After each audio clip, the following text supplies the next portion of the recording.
Well, Kyle? Yes, Garrett. It's only level 83.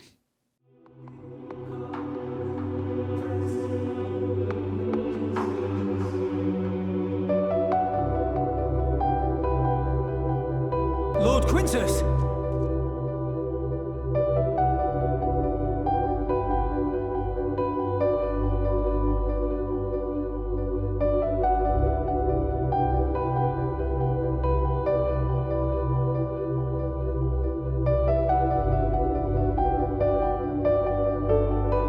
The blood of the fallen.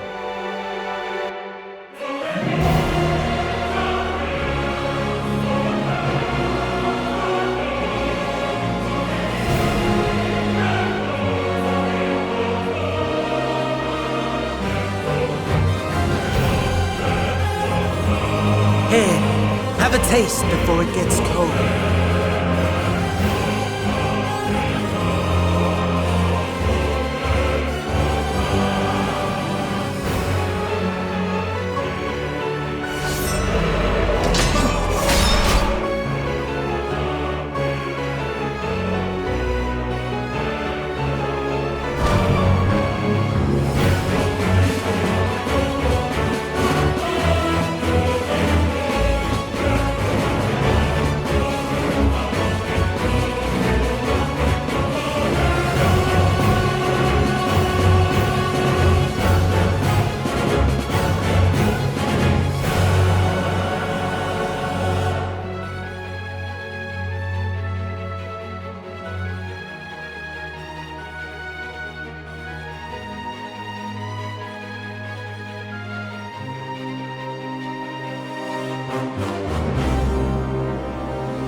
Whew, Kyle, that was, not how I saw it going. Why would a story avoid the most basic beat imaginable? The bad guy at the end. Why would you do that? Because you have too much story to tell, that's why. It's calling its shot, it's planting its flag. This is everyone with a pen to a paper, anyone involved with telling a sentence of this story, declaring, you thought that was going to be it? We have so much more to show you. And we have such sight to show you. Don't forget, catch us playing through the MSQ right here on the YouTube channel. And you can catch our live clips and highlights on the Grinding Gear Clips channel. Thanks for subscribing to both. Have the ill stand down.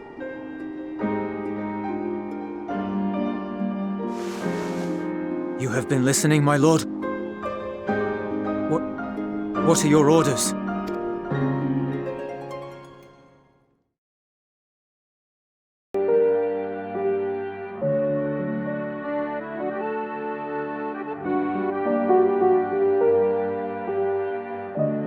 I didn't love the beginning of Garlemald, but it was worth it.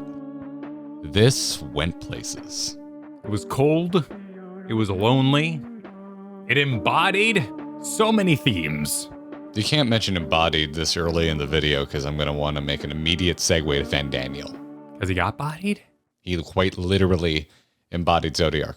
Oh, because you could also do, you could do Varys there. There's a lot of bodies going on. It's a busy body place. I do find it interesting, the generational divide. We get to meet old Garleans and younger Garleans, and Zenos is this weird kind of middle ground. On the highest echelons of Garlean royalty and status, but also in his own way, rejecting his own society. I'm not thinking about Zenos at all in this. Zenos is perverting any sense of belonging to Garlemald. An entire nation are pawns. I don't factor Zenos into what they're showing me of Garlemald here at all.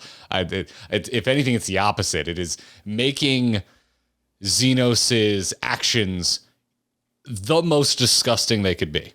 We are sitting here humanizing the Garleans, humanizing our enemies for a game that if you started at 2.0, you've been playing for 10 years? We're dealing with Quintus and Quintus's soldiers, and until the end of this particular chapter, they're all more or less on the same page, although some under duress. But they're each struggling with the reality of their nation. And we essentially have Euless representing the rest of them, and we have Quintus representing old Garlemald. But they're on the same track until they're not, because they decide to accept the reality of their situation in different ways. I know in our previous video, we said this is a effort to humanize the Garleans. If you disagree with that, you have to at least agree that there is a mighty tapestry being painted. And this goes in this section here. Painted with blood. To Zenos, Quintus, Gaius. We have met so many different Garleans with so many different viewpoints. Nero! Where the hell's Nero? Bring back Nero, please. Thank you. I even saw a car in that duty, and Nero wasn't driving it. What gives? We'll have a raid where Nero will show up, probably. I hope so. Because I got Maximus back, another piece of the tapestry. This was a great section, and I think it comes at a perfect point here in the Endwalker story. I don't know, when I see all of it in conclusion, who knows, maybe my thoughts will change. But the fact that in a single day of play, granted it was a marathon stream, we literally went from, I think, a very good, very nuanced look at war and its toll on soldiers, particularly the losing side of a war, to literally like going to the moon, hanging out on the moon, adventuring on the moon, and referencing the moon at all times. Like this, Garlemald is perfectly placed here. The pieces are exactly where they should be, and there's all the reasons in the world for us to go here first before going to the moon because of the stage that they've set up here in Endwalker, and I loved it. I thought it was a little slow when I got here. I was expecting Garlemald to feel a lot more threatening, but now I get it. I eventually got a solo duty that made it feel really freaking threatening, and if they had just like thrown that at my face out the gate, that solo duty wouldn't have hit the same. There's a real lesson to be learned here in restraint if you're out there interested in how to construct a story. So I did feel it was a little slow, and I think it is a little slow, but I think it's all in service to the greater story being told here, and I love, as dark as it is, the cap on the Garlean story that's told as soon as we get to Garlemald here. It's really well handled. A lot of times the thing that I feel a lot of folks that play this game think are dark, I don't think is dark. This is properly dark. This invokes some of my favorite drama I've watched, be it in movies or TV or read in books. Like that, this is top tier drama. It is expertly paced. And the information they dole out, such as the reason for the Garlean flag,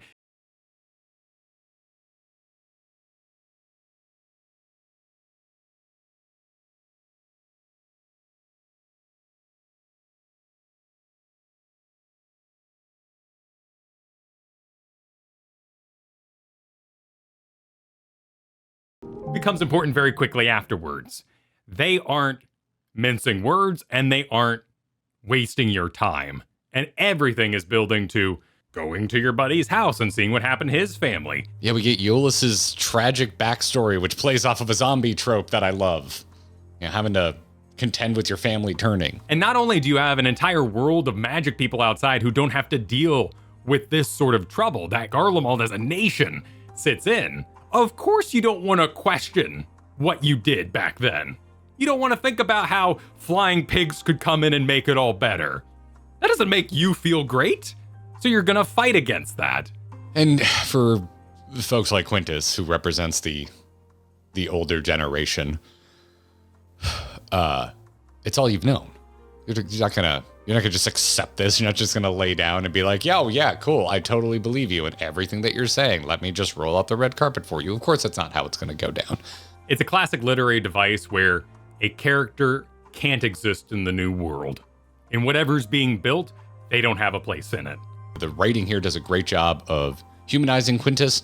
I certainly, to a certain degree, understand where that character is coming from, but the writing also doesn't let Quintus off the hook too easy. Quintus, we move into his big like double cross where we thought we were going and scavenging ceruleum with Euless to help warm the soldiers that are left behind that are literally losing parts of their body to frostbite and starving to death. And Quintus is like, nah, use it as fuel for the war machines. So we're going to double cross you. We're going to take what we need from your camp. I'm going to let my people suffer longer than they needed to make a point. And to me, that's it. That's Quintus going beyond the pale, taking that one step too far over the line as he is presented to us in the story, where we meet him in the story. He's once again our villain. Nuanced villain? Yep. Understandable villain? I think so, but a villain nonetheless.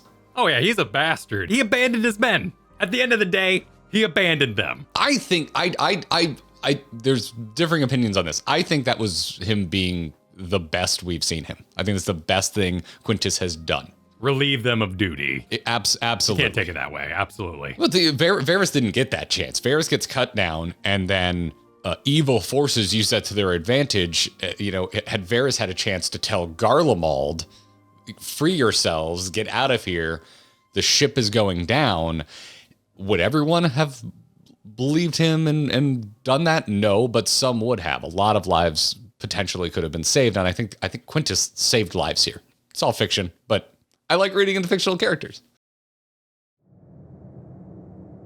Now, it is time for you to awaken.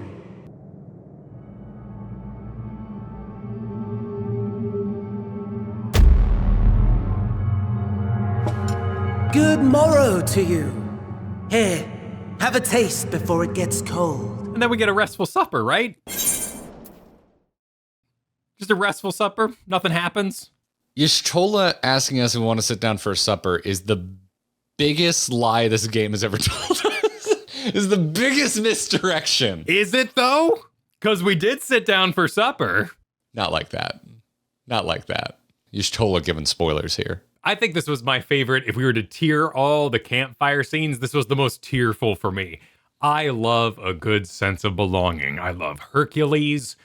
I get so into it when someone finds safety and comfort and getting that Alamegan stew. It's out of the frying pan into the fire, like classic that moment. This is one of my favorite payoffs in the game so far.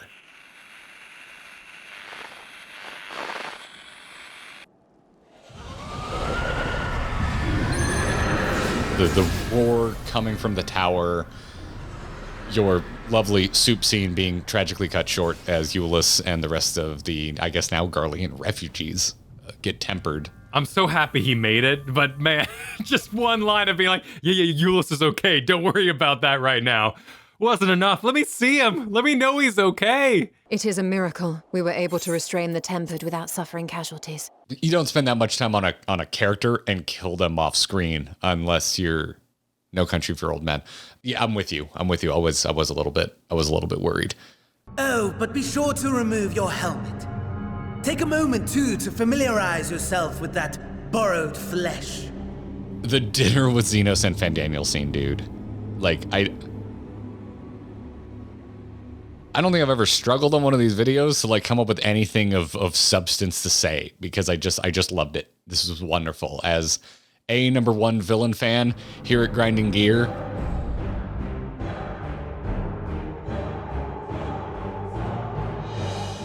no notes. Compliments to the chef.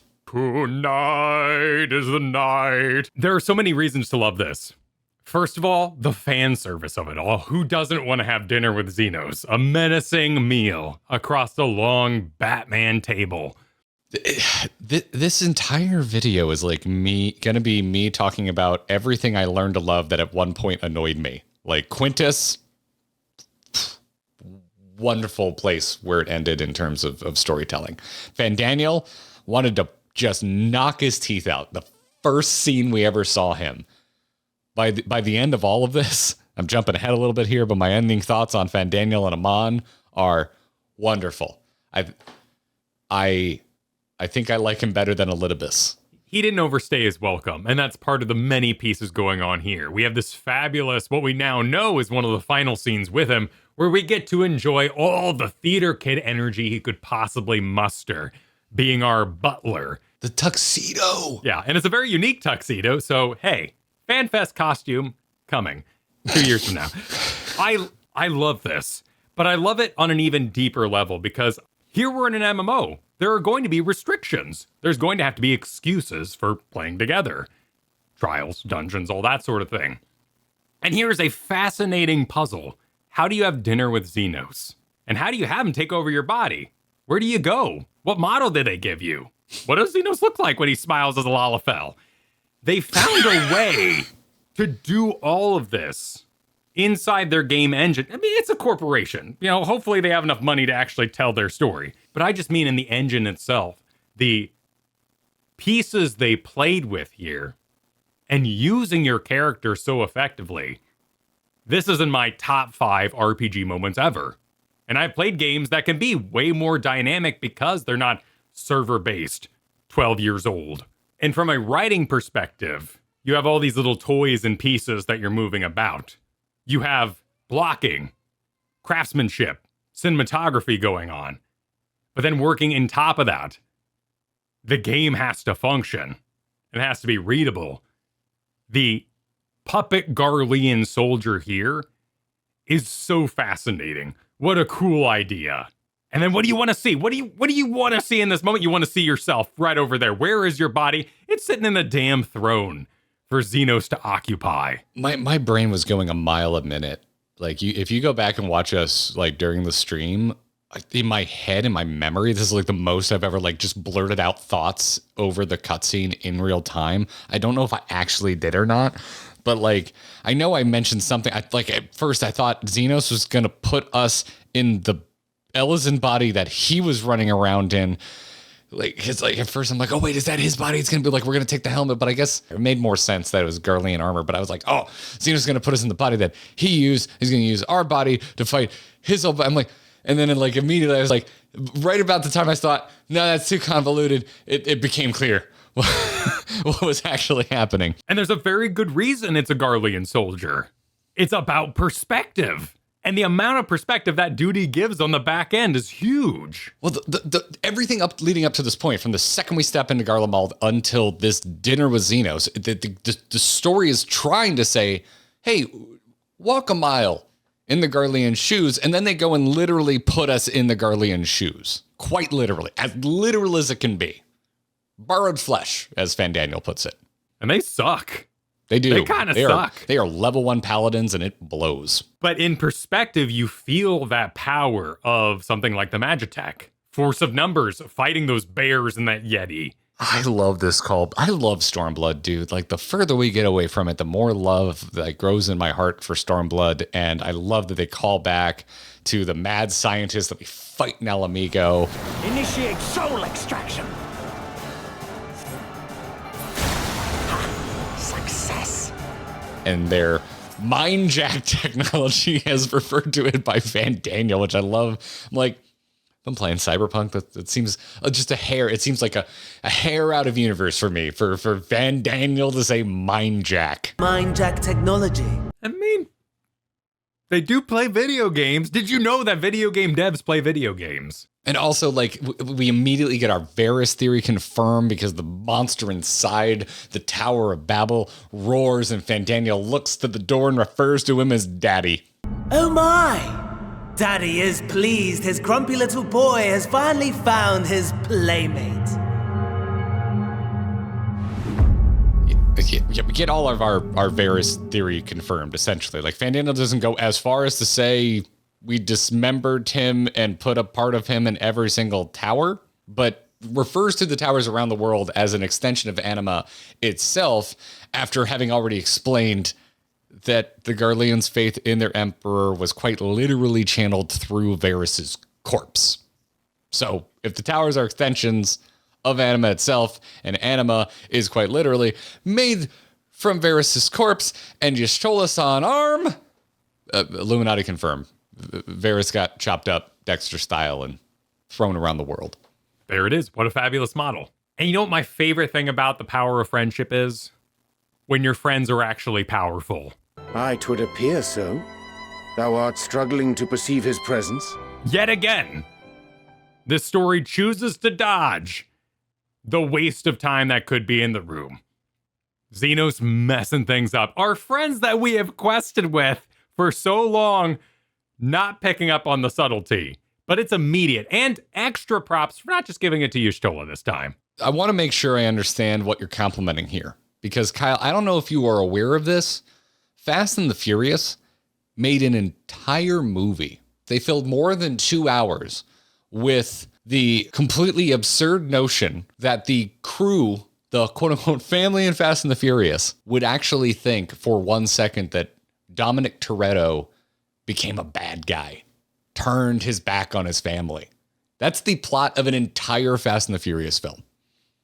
I paid $30 to see that in the theaters. I hate this trope in Spider-Man, in romantic comedy, misunderstandings when someone's saying goodbye to their ex. Like, what a waste of my time. I don't absolutely hate the trope. It is very tired. And for me, how much I enjoy it comes out of what you do with it. I think they probably could have done something interesting with like Warrior of Light on the run. The world hates you, but it's not what we're here for. It's not the story they're here to tell. Spider-Man is a menace. No, our friends are so powerful. They've been through so much. You really don't want J. Jonah Jameson in Eorzea? Come on. I want to see Eorzea and J. Jonah Jameson. That'd be fantastic. Okay, a little Lalafell with a little mustache, read a little newspaper. I like to imagine that that's how Tataru's voice sounds whenever she's mad about how much money Alphino has spent. Alphino is a menace. The story of Don Trail confirmed. All right, well, we got that out of the way. And you throw your weak little sword, block his awesome stand Reaper thing that's like got its hands on its eye. It's a shade. I love the hands on the eyes things. It's a little overdone, you know, with My Hero Academia in the world and all that. Ooh, my hand on my face. But going back to my old priest armor from Burning Crusade, covered eyes. As long as we're not doing a monkey thing, love it. Great motif. This is why we're friends. It's such a great scene. The throwing of the sword. The whole solo duty. We already talked about the solo duty. I don't like solo duties. I love the last 2 solo duties. This solo duty's amazing. It's good. It's a good solo duty. They did I think of it as a Call of Duty thing because they're... Oh, the crawling? Yeah. Crawling. Yep. You could also say MGS, but I'm not looking at an old man's wedgie the whole time. So for me, it's called, like, it's really well done. It's also the first time I ever finished a solo duty way before Kyle. He usually beats me with a lot of time to spare. So I'm also super proud of this. And we were doing a marathon stream and I was hosting it because Kyle was in person. SupportOurBromance.com. SupportOurBromance.com. People got to see me do pretty well on a solo duty. So I'm really proud of it. I got a little stuck. I was stuck in a cathedral and there was a little jump I thought I could make. And I gave that jump my all for an extended period of time. They want to do a scene where somebody crawled. How are you going to make that for every single character? It's too much work for one scene. So they came up with a way to pull it off. And it was so effective. Now, could I put on my theory hat, my tin foil and get nuts and say, ooh, sniper class coming in because we're working on a little ghillie suit crawl tech? Wouldn't that be fun? There are 2 scenes I want to see as Lalafell now. The first, the Asahi bend over. And now this, the body check yourself as Zenos, as a Garlean soldier. I want to see a Lalafell get body checked is what I'm saying. A little tiny evil Lalafell. Little evil. We know they're all evil. Sorry, Lalafells. But we played A Realm Reborn. We know this. Too. You know this. Yeah. You know what's up. You've met Dirty Tataru. Money. And then according to Fandaniel, the soul swap effect is like, I guess, time limited. And that's how the Warrior of Light ends up getting their body back. That's how we get our body back. Fandaniel warns that Anima is about to awake and usher in the final days. He fails to say with extra steps, as we'll learn later on. And when he said this in a moment, I'm like, okay, I guess Anima's gonna usher in the final. And it's like, no, Anima's gonna, I guess, break Zodiark out of prison, and then we're gonna have to kill Zodiark, and then Zodiark's gonna usher in the final days. I guess that's what's going on here.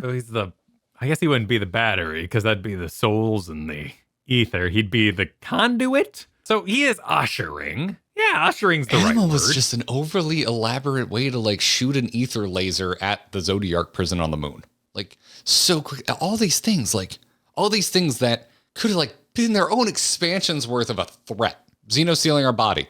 That could have been the crescendo of all of this. Actually, still might be. I don't think we're quite done with stealing bodies. I don't think we're quite done with this technology. Goodness, no. I mean, it's an obscure thing to bring up. I love that. I remember doing that dungeon as both being really excited by the mechanic of make it back to your body. What a cool thing to do a callback to. I'm not done counting. Major threat that could have been its own thing. Body stealing with Zenos and Fandaniel. That could have been it. Anima. Anima's a massive threat. There's so much lead up to Anima. Anima is essentially the cliffhanger of the final patch of Shadowbringers. And Anima's kind of a footnote here. We go into the dungeon. We're about to talk about it and kick Anima's ass. And the third big one that we're about to get to. It's so much, all of this is, I cannot believe there's more after what we just played. If I want to be cheeky, I could say something like, amazing, right? When you're not doing filler quests. Amazing, right? When you don't have to deal with the trash between every point. Final Fantasy XIV is just a different kind of game. It is 100% a different type of game. Yeah. And some people want more gameplay than Final Fantasy XIV has to give you. There's a lot of reading, there's a lot of cutscenes. And if you have a preference, it might not land for you. I've never really experienced a game like this. I've played a chunk of Final Fantasy X, a chunk of Final Fantasy X-2, never beat them. I'm not used to having this much narrative in my RPG experience. But I don't think one's better than the other. I think this is just one way to do it, and it's a very well done way to do it. It reminds me of what EA was trying to pull off. Make a solo play experience and you stick around for the multiplayer on the back end. This video is a cornucopia of ways to take Kyle out of context and get angry. It's a compliment. People want to be this. I love it. Some folks are not going to take it that way.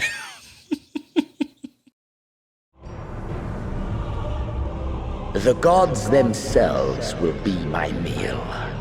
Your dear companions my dessert. Upon this world I'll feast, and death shall follow in my wake. Zenos talks about planning to feast on the gods themselves and our companions, which seems like an interesting order. I feel like the gods should come after our companions in ascending order of power delivery. Zenos is just hungry. How much Zenos invokes hunger and food and eating in his Endwalker dialogue, it pains me how almost right you were about your ridiculous eat the moon theory. He wants to consume. There is a void in him. By the end of this, dude, we find out you were kind of right. You were correct with extra steps. Should I be reading into the visions of Vitra, by the way? This is my last thought about this whole body swap situation, because the way they transition us from being in the body of the Garlean soldier to back in our Warrior of Light body is the Warrior of Light has a vision of Vitra and reminds us of, like, it's that scene where Vitra was like basically reminding us of the power of friendship to protect our companions. Invokes the twins a lot in that scene, but we kind of see that scene again, but it's just Vitra in like a black void because it's us like recalling, and that's how they transition us back to our body. Should I be reading into this more? Was that super important, or was it just because Zenos just threatened our companions and we're thinking about that threat and we're remembering Vitra's words, and it's a nice transitional device to get us back to our body? To me, it served as a reminder, an opportunity to quest on your own. Go back to when we were full of light and our friends immediately had our back and wanted to quest with us. We needed our friends. But here Vitra's words are that, "For upon thy life's reel wind too many threads." This is a quest you're going to have to undertake for yourself, but never forget those that are supporting you. Use that, and that is a source of power, though the next step will be one you take alone. How much foreshadowing is that? Are they foreshadowing quite literally the fact that we go to the moon alone and then pretty quickly get reunited with the Scions? Or is there going to be a larger, more alone step that we take beyond what we just saw here? Dude, yes. Yes, all of it, yes. We're gonna Sailor Moon this biz. Everybody's dead. Maybe we're dead, but certainly all our friends die. Maybe the world dies. Maybe everybody dies and is turned into ether. But by nature of our actions, we are going to perform some sort of rebirth, and all the Sailor Scouts will resurrect for the next season. Could you do an anime I've watched? Can you do Dragon Ball Z instead? Because everybody dies, the world explodes, and they use the Dragon Balls to bring the Earth back. The flower's going to be involved, and I guess all the gods are going to be involved. I'm not sure on that part yet. But there is a path that is extremely lonely coming up. Why would the gods be involved? Oh, because Zenos wants to eat them. Yeah, but I think he's talking about primals, not the deities that you can choose at the beginning of making your character. But we have, I don't know. We have a guy named Hades already. We met a big He's not Jugman. one of the gods, though. Is he not? He's not the god the way that Jugman's a god. Is he not, though? He's not. He's not. There are very specifically the 12. By the 12. There's 12 gods, and Hades is not one of them. I don't know, man. If you had the power to make anything you wanted out of ether, including your fears destroying the world, I'd call that a god. I think there's a good chance all the gods They sort in of that whole do. lineup when you make your character are just Amoritines who traveled the stars or something like that. I'm not refuting that. I take issue with the blurring of lines between primals as gods, Hades as a god, and the 12 gods that are essentially recognized within Eorzea. Are you just blurred? Are you just saying gods, shblah, and it's all of them? Anything could be a god. For Zenos' point, yes. Okay. Because we don't know what he's referring to. Because so far I think he's always been referring to Zodiark, and now later on I think he's turning his sights to Hydaelyn. I also think it's like hyperbole, in a sense. Like, let the gods bear witness to our love. They don't actually mean that in some hot air balloon. It's a lovely moment, but no one wants to piss off the gods. Okay, so you're not thinking about it too much, and I am thinking about it too much. Yes. Okay. I saw this as a casual flashback, and like I said, I see Zenos as a tapestry of the end of days, as another way that the world can end in the fires of cleansing because he hates his dad so much. Zenos is a daddy-issued new metal lover. Confirmed. Absolutely. He's an angsty teen with too much power. Well, by the power of our friendship, we've reached an understanding.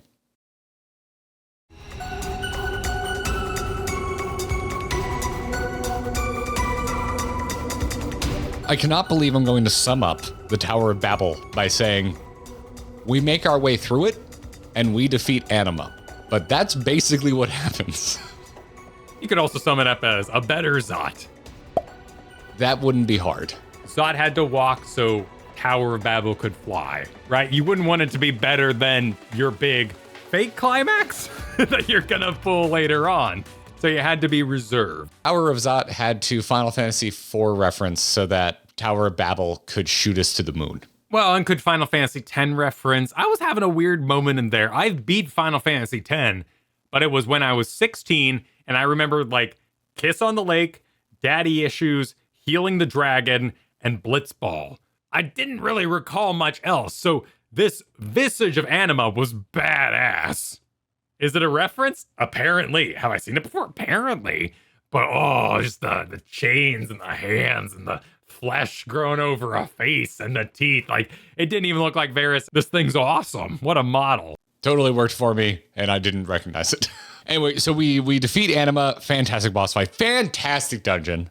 Fandaniel dungeon. And Fandaniel uses a console at the top of the Tower of Babel to fire an ether laser upon the moon, hoping to unleash Zodiark. A seal shows up that looks exactly like what we were always standing on when we would talk to Hydaelyn back in Realm Reborn. And the colors of the seals around the circle start breaking one by one, and it stops at green. And Hydaelyn appears in Kryle's body to talk smack to Fandaniel. Kryle. Hydaelyn. Krydelin. Hi to Kryle. This would have been a great time to say, don't kill Zodiark. Just throw it out there. Like, whatever you do on the moon, don't kill him. This is one of my biggest things in my brain right now is like, why didn't anyone tell us it was bad to kill Zodiark? Probably because they didn't think we'd actually do it. Maybe Hydaelyn's not intimately familiar with the power we've got from Azum and all that sort of business. There are many reasons. Hey, I finally put together where the talisman is from, what it was reminding me of. This. It's got the crystals in a circle with the colors, and it's like yeah. So that's why it works. It's kind of an artificial little seal. That's cute. Yeah, because if it's like sealing in like the original primal, then why wouldn't you have a similar design to protect you from current primals?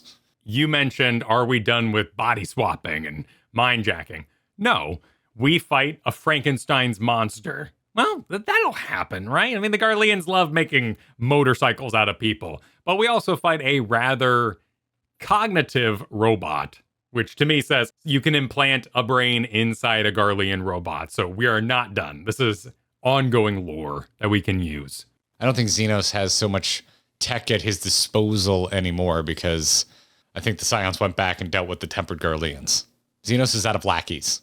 Zenos is a one-man show now after this, is what I'm thinking. He would have never made it this far without Van Daniel in the first place. Van Daniel was carrying this mission. Yeah, what would he have done? Just like have that terrible CrossFit training montage from Batman v Superman if he didn't have Van Daniel? Or I guess he just wandered the world killing stuff that reminded him of us.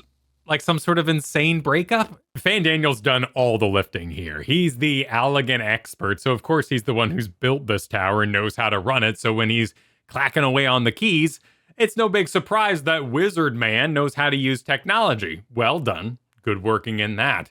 We do use ether juiced from the land to take the ride to the moon. Might have been a bad move, a little morally ambiguous there, but hey, we gotta follow the bad guy. I mean, they were already juiced. Like it's already there. The leftovers, you might as well eat them.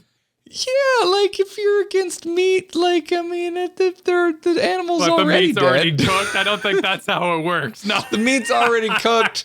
The oil is already refined. Yes. The energy's already stored in that battery. It's just gonna fade out. You might as well use it. And Heidelin messes with their itinerary, and they end up on the wrong side of the moon. Essentially, yeah. Heidelin rebooked them on American. Kyle, is this it? Is this your favorite quote in the history of this game? My lord, a slight change of plans. We shall travel to the moon and break this wretched barrier ourselves. It's exactly what I wanted to have happen. Did I expect it at level 83? No. The way it's delivered, it straight up sounds like something out of like Power Rangers. It's so absurd. I love it. I absolutely love when absurdity makes perfect sense. My favorite thing about sci-fi fantasy. It makes you laugh, but not because it's bad. Like you just move past the laughter of the absurdity because it does make sense. It's joy. I was joyous during this entire part. Him programming his way to the moon. I love it. I loved Anima's face ass thing that we fought down there, falling up and down through the floors. It was such a wonderful climax that's not the climax. It's absolutely freaking delightful. And then we get classic villain trope. Zenos and Van Daniel inform us that The final order issued by Anima to the Tempered Thrones. Should the Empire fall, the world must share her fate. save the people or follow us, Batman. Classic villain's choice. And we make our choice. The Warrior of Light, we go ahead, follow them to the moon while the Scions stay back and help with the Tempered. Level 83, to the moon. Tonight is the night. What a beauty. And like put some French music under it. Maybe even set the scene to French so Van Daniel's walking around talking French. Thanks for subscribing. I gotta kick him out.